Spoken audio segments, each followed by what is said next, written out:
Good morning. Good morning. Okay, how are you? Good. Finally got caught back up over Shabbat. Okay, let me restart the recording here. Okay, hope that did it. All right, so In we're yesterday's stuff, if anybody questions whether chickens can fly, I just posted a video to the chat. and That is and a what's jungle fowl, which is the wild ancestor of all modern domestic chickens. And it definitely flies about 35 seconds in. okay, good. Thank you. Um, okay, so we pick up at the bottom of 17b, second line from the bottom, and um we're discussing Rava's most recent question. If you back up a little bit to about 8 lines up, his question was by Rava, Tarsal Kli v'lo shavarto, if an animal steps on a kli, on a utensil, and it doesn't break right away, but it rolls over and smashes against the wall or something and breaks there. So is that considered direct damage, and the owner is responsible for full damages, or is it considered sroros, like a indirect, and it would only be chatzi nezek, according to those who say that sroros is chatzi nezek. So we're continuing to inquire about this. So Gemara says Tashma. Here's a potential proof. Hidus eno muad. Hopping is not considered like rego in the sense that it's not muad, right? That it's an unusual thing. Again, if an animal causes damage in a way that it can be expected to cause damage, then the owner is fully responsible. But if it's unusual, it's not something that happens in the normal course of events, then you have, at least the first couple of times, the owner is only partly responsible. So he does. What if the animal's hopping? So this Brisa says, "Ainamor." That's not an expected behavior. Is not responsible for full damages right away. V'yeshomrim harizimur. Some say it is muad. He does silkadato. So what are we really talking about hopping? Everybody thinks that chickens can hop, right? I mean, they were talking about chickens here. That's what our mission said, and that's what this Brisa is talking about. Chickens hop. It must be talking about where it's hopping and it indirectly broke something that way, in the way that Rava described. And and this is exactly Rava's question, is exactly what they're arguing about. Marsavar Basar Meikaras. One says you go by the initial action, the initial cause, which is a chicken hopping and bumping into this item. Marsavar Basar Tvar Manos, no, you go by where the thing was actually broken, which was indirect, and so it's only so it's not muad, and it's only chatzi nezek. So doesn't that would appear to be Rava's exact question? Not that it resolves it; it just attributes it to a disagreement amongst the lines. So not necessarily. That's not what it's talking about. Behitis teroros. We're talking about its hopping, and it's then and a pebble goes flying from its hopping around, and it goes into the and breaks the utensil. And what's the argument? The argument's a different argument. It's the argument between of sumchus. As to tsuroros, as to whether these flying pebbles are considered direct or indirect. But that's not necessarily the same as the question Rava is asking about, where the chicken directly contacts the vessel but doesn't break it right there. It breaks subsequently by rolling down and hitting a wall. So it's indirect, but it's a different case, so you can't apply one to the other. Tashma, here's another attempt to resolve this, or to answer Rava's question. Trying to go and show you mechatitin bechevel deli. What if chickens were pecking at a rope, and attached to the rope is a bucket? V'nifsach hachevel, they're pecking at the rope. The rope breaks. V'nishradli, and the bucket falls and breaks. Mishalmin nezek shalim. That's a muad. You have to pay full damages. Shmamina. So isn't this our Rava's question? Basar meikaras lina. You're going by the initial action. In other words, they're considered muad because we attribute the damage to the chickens pecking on the rope, even though they did not directly touch the bucket. Gemara says no. Targuma achevel. it's not talking about the bucket, it's talking about the rope. The chickens are pecking directly at the rope and they break the rope. The rope is now only it's broken in half, and so it's worth less. So that's what the damage is that they're considering, that has to be full damage. And indeed, the chickens directly attacked the rope. So it makes sense. But it doesn't necessarily apply to the bucket. But it's not normal for chickens to peck at a rope. So isn't that an unusual thing? An unusual circumstance is not considered muad, right? So you want to tell me we're talking about the rope, but it's not normal for chickens to peck at a rope, so it would be muad, right? Why are you saying that it's I'm sorry, it wouldn't be muad because it's abnormal. All right. So my answer is the most Belisha. Okay, you know what we're talking about?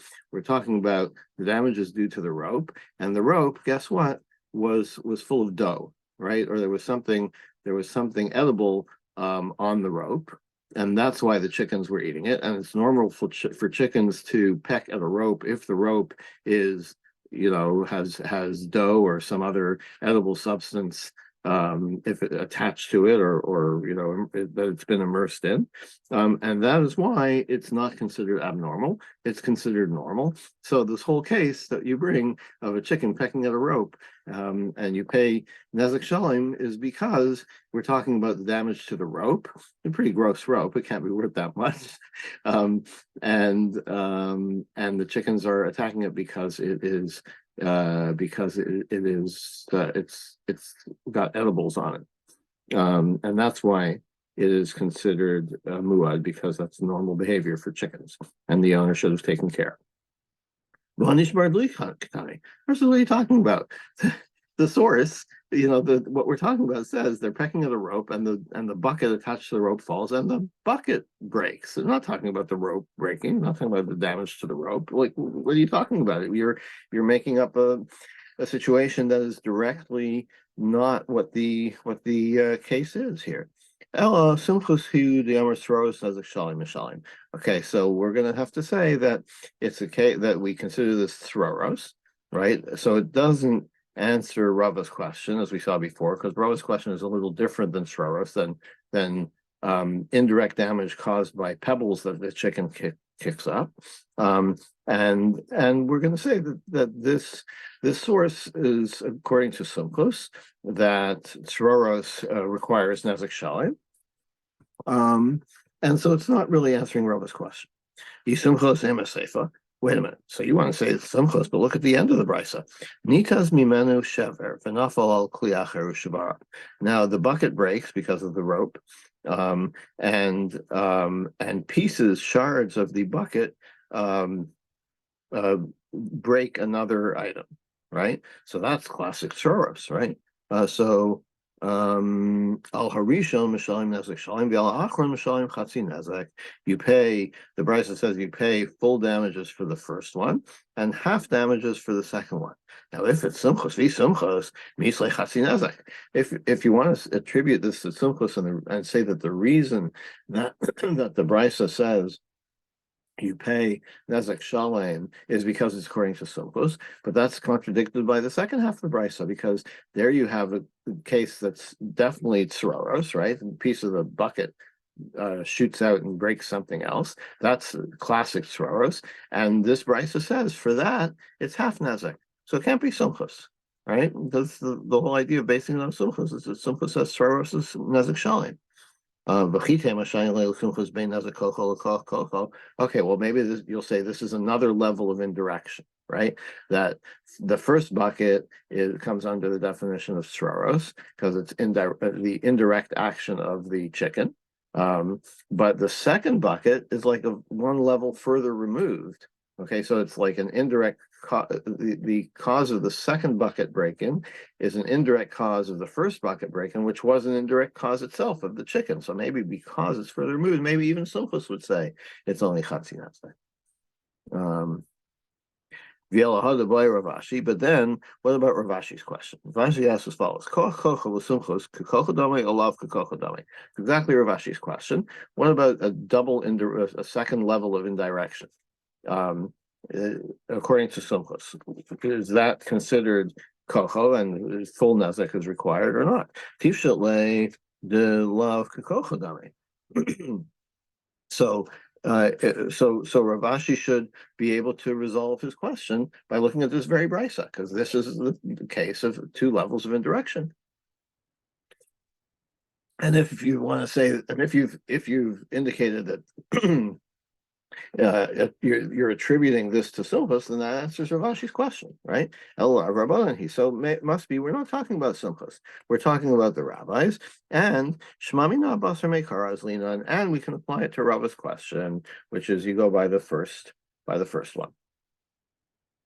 the first cause.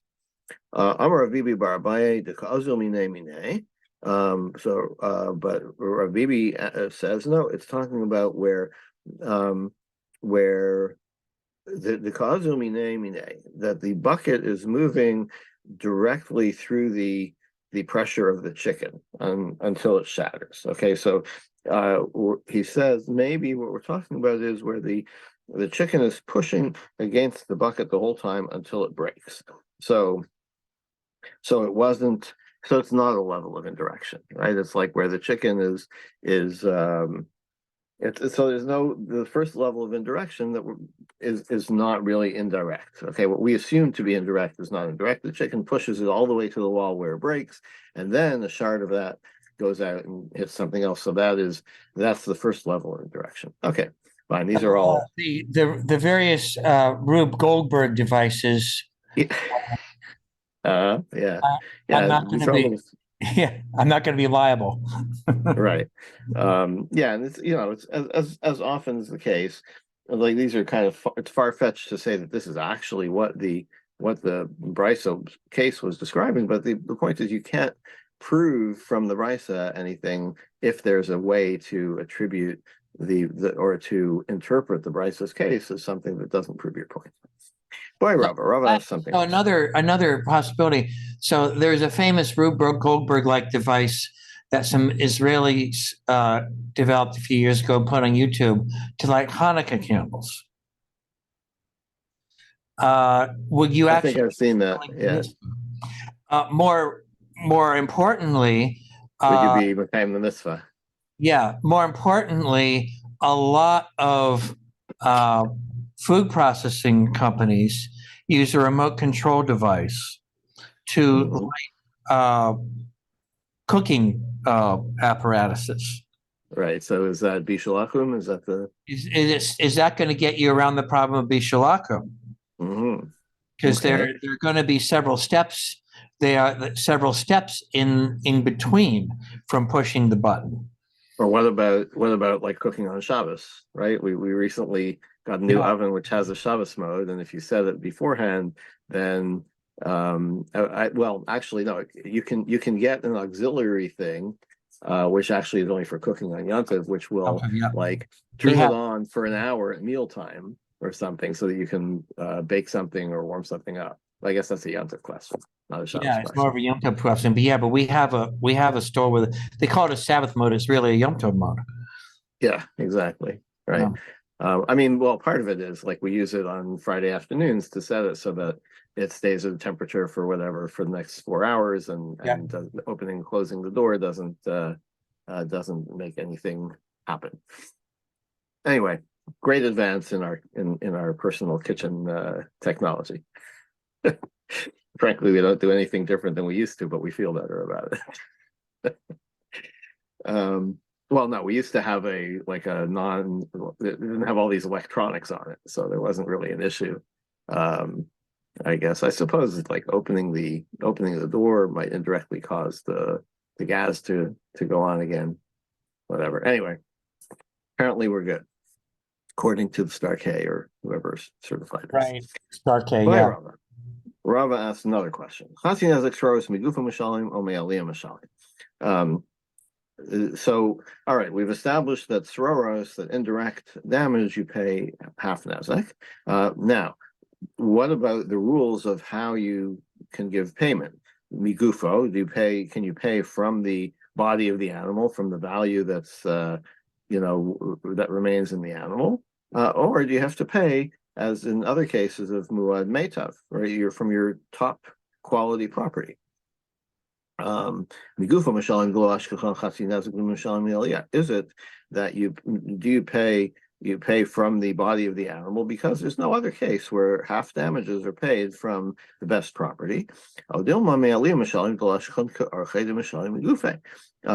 maybe because this is like Thoros is like a normal thing that happens when animals walk, right?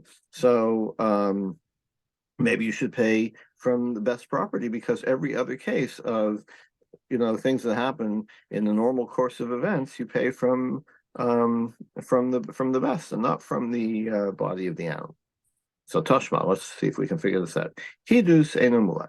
Hopping is not considered muad for a chicken. Okay, if a chicken is hopping, then that's not normal behavior. Reason muad. Some say yes, it is. Hidus sakadatok. Now, are we just talking about regular hopping? Everybody like chickens hop, right? I don't know. I guess chickens. It appears we're taking as a given that chickens hop. So that's not what we're talking about. A lot of hidus vihitis u'hakami. We're talking about hopping and kicking up stones through hopping, which then go and damage something. And this is what they're arguing about. The mansava mandiamar enumua kasavar migufa mashali. And by calling it muad or not muad, we're not talking about whether you pay full damages, right? Because that's not under question. What's under question is, do you pay like muad in the sense that from what kind of property do you pay? So versus well, no, it's the argument of simchus and rabbanon whether Thoros is Chatzin or Muad. So when they say Muad, they really mean Muad in the sense of full damages or half damages, and it is the argument between Simchus and the rabbis. Tashma, let's try again. A dog takes a burnt biscuit, and he goes to where grain is piled up. And guess what? The biscuit is still hot and starts a fire. Al harara mashalim nezek shalim. So on the biscuit itself, like dogs are going to eat biscuits, right? You pay full nezek. That's to be expected. Al gadish mashalim chatzi nezek. But what got burned in the fire, you pay only half damages. Now, why only half damages? Gemara will discuss. My tama, lav mishum dahavi lahut tzroros. Don't we consider this a case of tzroros, right? Of indirect damage. V'taniyala mishalim chatzin nezek migufa. And this brisa says specifically, well, not this brisa, but the brisa. It's unclear to me if like this same brisa or another brisa. For some reason, the Gemara is taking this to mean that chasin nezek migufa, that it comes from the body of the dog, and that is Rava's exact question. Gemara says, "It is, is that what you think it is?" Rabbi Eliezer nezek shalim migufa miashkechan. According to Rabbi Eliezer, you never find full damages paid from the body of the animal itself. Full damages are always paid from the best quality property. We must be talking about where the dog does something strange with the hot biscuit. Rabbi Elazar Savar, well, Rabbi Tarfon. Rabbi Elazar holds like Rabbi Tarfon Diamar. Mishuna Karen bechatzar hanizak nezek shalim mishalim. That an unusual event, like a strange event of Karen in the property of the damaged person, then that pays nezek shalim. And that's why our brisa says that it calls it muad to indicate that it's nezek shalim, and not to indicate how you pay the money. Below, but the Gemara says not a good attribution. My time mukmas like Rav Tarfon. Why are you interpreting according to Rav Tarfon mishum nezek shalim? Because he says because of nezek shalim. Because Rav Elazar says it's nezek shalim, and that's why you're saying he must hold like Rabbi Tarfon, but maybe not. Rabbi Elazar savar kasimchas yamar tzoros nezek shalim shalim. Maybe Rabbi Elazar holds like simchas. So again, we could attribute this to the whole simchas thing that indirect damage pays nezek shalim. The several like Rabbi Yehuda Diamar sad tamus bimkoma omenas. Sad tamus b'mekama omenas, and he also holds like Rabbi Yehuda that the tam portion of the full damages still has to be dealt with by the rules of tam. Okay, so so you end up paying, if in the case where you end up paying full damages, even the half damages part follow the rules of muad, and that you pay from the best property. So we could still say this brisa is a simchus related, is related to the simchus question. I want Rav Sama Breder of Ashil Ravina, but Rav Sama said the aim of the Neshama Slave Rabbi Yehuda B'Tam V'Nasamuad. What you quoted about Rabbi Yehuda, that's when it's a tam that became a muad. What does that mean? Where like the third or the fourth time it became a muad. So like until it did this last piece of damage, it was considered a tam, and now the last one makes it a muad. So that's when you say, maybe that's what when we're saying that the tam portion of it is like it was originally a tam, and now it's upgraded to muad. So the whole payment goes by muad, but maybe muad mitchilaso. But if we're talking about an animal that has long been a muad, right, and it does damage again, mishamasle, maybe Rabbi Yehuda would not say that you treat the first part of the payment or the half of that payment, you treat it like a tam payment. No, it's always been a muad, and it has long been a muad, and so maybe that's why the damages come from Meitav.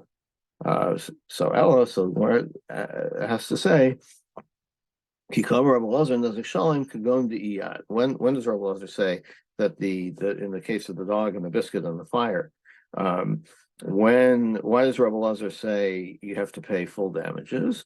Where could go into Iyad when the dog has become a muad. So this is a dog that is known to steal biscuits off the fire and go start fires. And this is what they're arguing about. Marsavar yesh ha'ada l'tzroros. Marsavar ein ha'ada l'tzroros, but ha'ada l'tzroros. Can you become a muad in the case of tzroros? That's what they're arguing about. So if you say yes, then this dog has to be treated as a muad. If you say no, it's the case of tzroros, you always treat that as a non-muad, and then you would treat the payment like a tam. So, but maybe that's not valid. We had that question already. Rava asked that question: can you become muad for a case of tzroros, of indirect damage? If we follow the rabbis, in other words, the Tanakhama in this brisa, so there's no muad. You can't become a muad for tzroros. Then if we follow Rabbi Lazar, there would be. So like, what's Rabbi's question, right? Why is Rabbi asking? Rabbi was saying, I'm asking. I'm asking about the rabbis who don't hold like simchas, right? That tzroros there's chatzin nezik for tzroros according to the rabbis. That's what I'm asking about. Who in the case in our brisa with the dog, everybody holds, both sides appear to hold like simchus. The Amar Tzoros Nezek Shalom Shalom, who says it's full damages for the dog. The Tama Mayamar Rabban Chatzin Nezek. So why are the rabbis saying that the dog, or that for the fire part of the damages caused by the dog, you only pay half? The Shanei V'lo Iyad, because it's a strange thing for the dog to do. He can't become muad on this kind of behavior. That's the point of the argument between Rav Tarfon and the rabbis. Can the dog become muad for this strange behavior? Okay. Now the Gemara says, well, what about this? When you say that Rav Tarfon calls for Nezek Shalom for damages migufo mishamasle. Okay, so your whole question we're trying to resolve for Rava is, where does the payment come from? What kind of payment do you make? So when Rav Tarfon says it's muad that you pay Nezek Shalom, he's not necessarily answering Rava's question. He's saying this is how much you pay, but he's not addressing where the payment comes from. So what do how are you resolving Rava's question at all?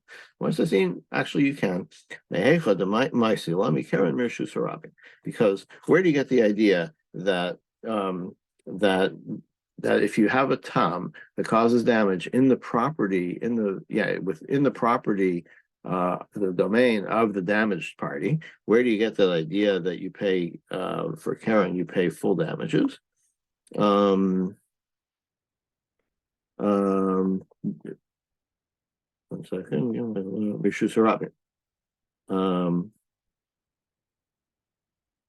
Oh yeah, how do you know that you pay damages in the full damages in the damagee's property? You know that because in public property you pay full damages. So certainly you would pay full damages in the private property of the person who was damaged. So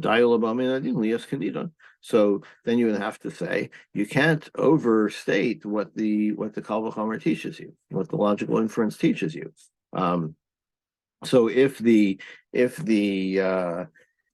getting the idea that you pay full damages in the Chatzar HaNizak from Rishus HaRabim, then Rishus HaRabim, what do you pay? You pay from the animal's body, according to Rabbi Tarfon. You don't have to pay from your best property. So you would apply the same. You have to apply the same rule to when the damage occurs in the damagee's property. So says Rabbi Tarfon Leisley Dio. Rabbi Tarfon doesn't sign up for this, right? So this was news to me, but the principle of Dio Labalmin Adin Lias Kanidon, that when you do a logical inference, you can't like overstate, you can't infer more than the source case, right? Rabbi Tarfon doesn't agree with that, which is a little strange. I hadn't encountered that before. But in that case, you could say that just as you pay half damages here, you pay full damages there if there's a logical inference. More answers, no, that is sort of Tarfon when he doesn't use that principle.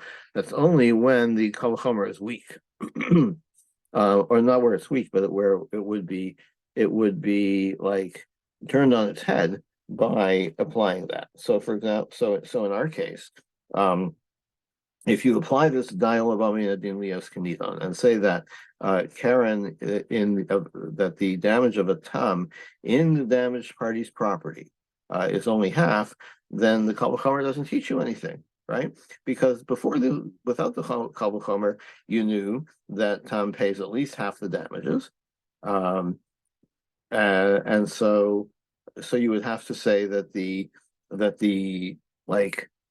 they're equal, like the public and the property and the private property rules are the same, right? Because like the Torah doesn't explicitly distinguish between them. So what is the Kal V'chomer teaching you? You're going to say that it teaches that you pay full damages and not half damages, but then that overturns the whole Kal V'chomer in the first place. Down one second. So, but where does he say that that dial that he does agree with that when the Kal V'chomer isn't turned on its head as a result? Okay, so back to Rava's question, Gufa. Back to Rava's question. By Rava yesh hadal l'tzaros or ein hadal l'tzaros. Can you become a muad for the case of indirect damage? The question is essentially, do you call this Karen? And it's something that there could be, tam or muad. Or maybe it's an offshoot of regel. Regel is always muad. So that would be the essential question about whether you pay full or half damages for sroros. Tashma. Let's see if we can prove it. Hidus and a muad. A chicken hopping, we saw this before, is not a muad via shomer harays a muad, or some say it is muad. Hidus lochadata, as we said before, like could this be just a regular case of hopping? Chickens hop, so it'll certainly be a muad. Ella hidus vihitis.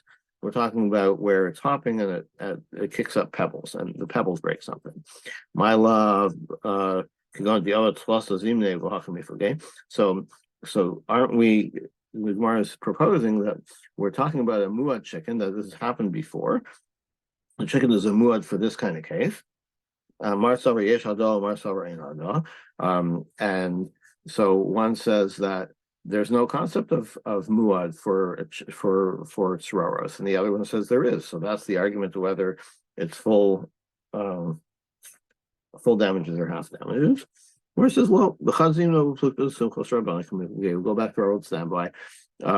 It's the argument between simchos. It's the first time he did it. Simchos says full damages regardless, and the rabbis say no. It depends on whether it's a tam or more. Tashma. Here's another attempt to resolve. Behema shehitila galolim liisa. Someone has a bowl of dough, and an animal either directly or maybe indirectly, we'll see in a minute, but the dough is ruined by excrement from the animal. Rabbi Yehuda Omer Mishalim Nesek Shalim, Rabbi Elazar Omer Chasin Nesek. So Rabbi Yehuda and Rabbi Elazar dispute whether this is a full damage or half damage case. My love could go the other plus must be we're talking about a 3-time offender, right? And this is what they're arguing about, whether Yesh Hado Masavar Ein Hado, whether you can become muad, and this is tsuroros, right? This is like not direct action of the animal, but I guess it's talking about where it kicks up, dung that's on the street into the dough. Gemara says, well, again, the same answer. It's a first-time offender. And the argument is between Simchos and the rabbis whether you pay Nezek Shalim for tsuroros. But except for cats, animals aren't particular where they leave their droppings. Yeah, so that's why I think it's talking about where it kicks up droppings that are on the street already. But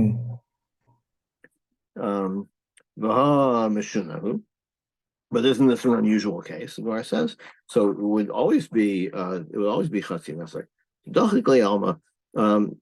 No, we're talking about where it's a narrow passageway, and there's no way for the animal to pass. It's full of stuff on the street, and there's no way for the animal to walk by without stirring up some of this material and getting it into the dough because it's a narrow passageway. All right, so if that's what Rabbi Yehuda is getting, if that's what we're getting at, just say the halacha is like simchas. Like don't give me this whole new case and say that it's based on the rabbis of the rabbis argument of the rabbis and simchas. Like all you have to say is I hold like simchas, right? And so any such case would be resolved that way. And similarly, Rabbi Elazar could say, like, don't tell me the details of this specific case. Just say in general, the halacha is like the rabbis. If that's what the argument is about, whether you pay chasin nezek for tsuroros, then just give your opinion about that. Don't give me this particular case. So it must be that the particular case is talking about something else. The Gemara says, no, glolim isrichalei. No, this is even if the outcome of this case turns on the dispute between the rabbis and simchos, you'd still have to mention this case specifically about dung. Why?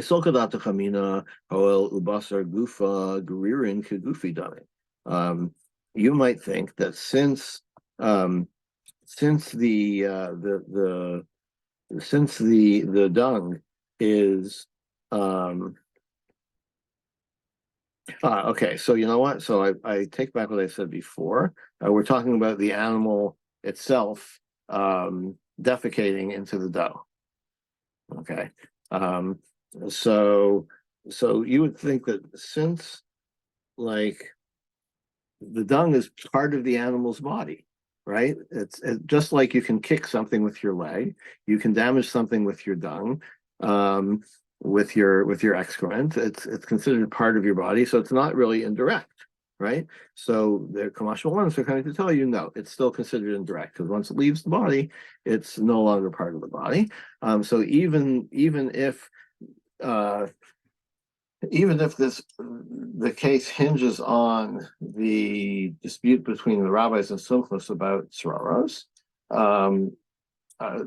you'd still have to say specifically, and even if it's a case of damage caused by the animal's excrement, it still depends on that argument because both sides would consider that to be sraros. Okay. Tashma, we'll try one more time. The Tani Rami Bar Yechaskel, Rami taught this brisa. Tarnagol shahoshi rosha la'avir kli zechuchis. A chicken sticks its head into a glass bowl, right, or a glass bottle or something. The takabo ushabaro, and then it starts cackling, and the noise breaks it. Mishalim nezik shalim. You pay full damages. The Amar of Yosef. Amar Rav, Rabbi Yosef quoted the Yeshiva of Rav. Sus shetzana v'chamar shenar v'shivar sakelim. Again, sound. If the horse neighs or a donkey brays, and it breaks the vessels with that, with the noise. Mishalim chatzinez. This must be some opera singing kind of donkey.